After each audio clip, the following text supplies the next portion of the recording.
Hey, it's your boy Dr. Juice. Today we're going to talk about transformer architectures and neural networks. So what are they? Why are they important? Let's get into it. With the dawn of ChatGPT about 1 year ago, we have incredible chatbot AIs that are able to talk to you as if they're human. We've trained on trillions of tokens of data, used up a lot of GPU compute and money to create these amazing AIs. And we've also created generative videos where you type in some text and you get out whatever image or video you want. That's actually in the background of my video right now. And all of these amazing advancements, or at least a lot of these advancements, are based off of the transformer architecture and neural network. So we're going to explain exactly what that is in the precise technical details, while also trying to give you some intuition about it without having to know too much math. So let's start that now. The transformer architecture can be thought of as like some Lego blocks. So this is the self-attention operation, followed by some other operations that you will already have in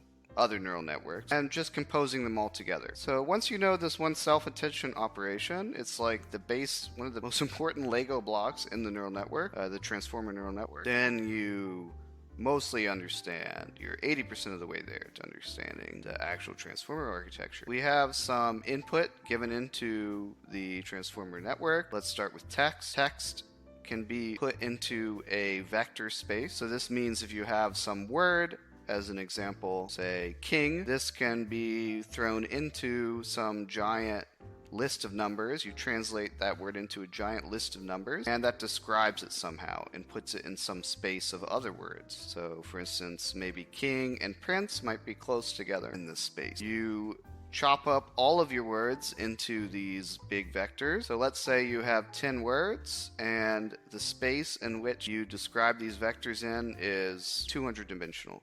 That means for each of these words, they're described by 200 different numbers, each of them with their own set of 200 numbers. So now you have some sequence of words. We call that times the number of dimensions of the embedding, and that's k, so n by k.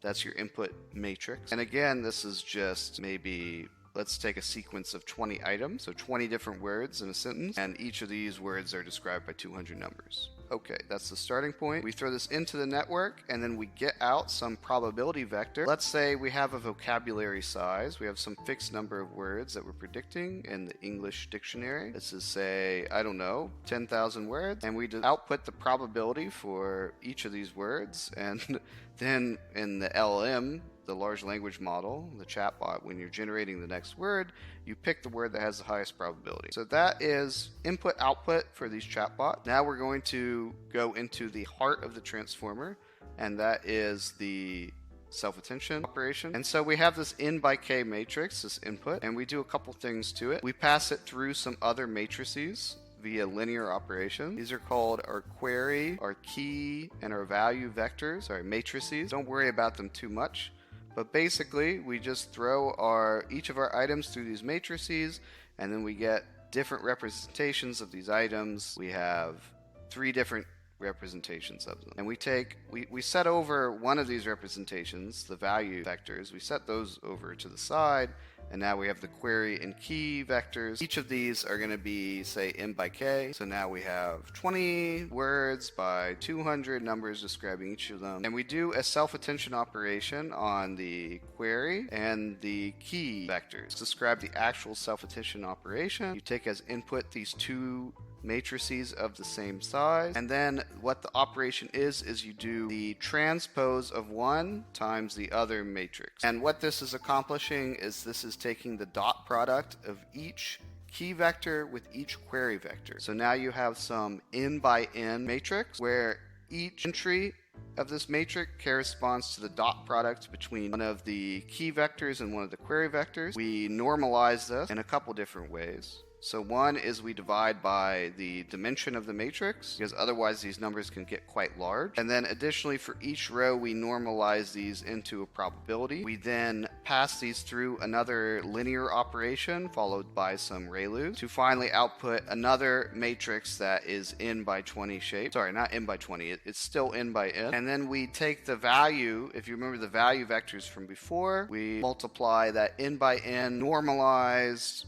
similarity between the query, key vectors, matrix, and then we take the value matrix and we use the similarity matrix, I'll call it, to do a matrix multiplication on the rows of the value matrix. So this just sums up the value vectors in some way according to the self-similarity matrix that I described before between the query and the value vectors. And that's it. That's the whole self-attention operation. At the end of this now, once you take that, what I call the self-similarity matrix, times the value vectors, you then just get out the same shape as before, which is n by 20, or n by 200 I said, so 20 words by 200 numbers, and then you can just repeat that process over and over again. And that is just the attention operation in a nutshell. We have a couple other small details with the transformer architecture, but before we go into those, I'll take a step back here and just describe at a high level what's going on here. That self-similarity matrix I mentioned before is actually the attention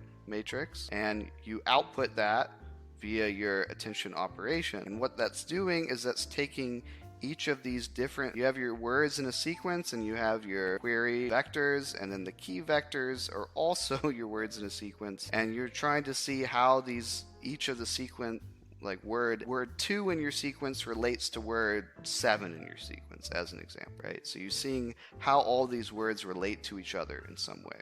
And it doesn't have to be words, it can be any sequence of items. And then based on that, you do something with your representation of these words as well. And that's what the matrix multiplication with the value vectors does. So at a high level, we are combining our representations of each words based on how they relate to each other. And we're throwing a lot of different operations in between so that the neural network can kind of reason or do some type of computation with respect to how the words relate to each other. And then we just can keep on repeating that process over and over again. And that is essentially what the transformer architecture is. There are some other nuances. So this whole operation I described can be computationally expensive, where you get the attention matrix that's n by n. That can be computationally expensive because you are doing n squared number of calculations with respect to the number of items in your sequence. So if you have 10 items in your sequence versus 100 items in your sequence, you are not increasing the computation by 10 times,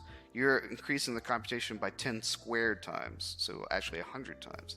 So as you increase the number of sequences, this operation just, or the number of items, as you increase the number of items in your sequence, this operation just gets more and more expensive. So we have a couple tricks to get around this, where we just kind of split the attention operation into multiple smaller operations. So we just take parts of each of the sequence, split them up, and do individual attention operations on each of those before finally recombining it together in some way. And that's called multi-head attention. So we actually use multi-head attention, not the vanilla attention. And that's basically it. That's the only real difference. And you have the regular transformer architecture that originally spawned these models such as GPT. All right, that is transformer in X number of minutes, probably something close to 5 to 7 minutes. I hope you enjoyed this video. Like and subscribe for more videos in the future. I give daily thoughts, but I also will dive into technical things from time to time. I'll see you guys next time.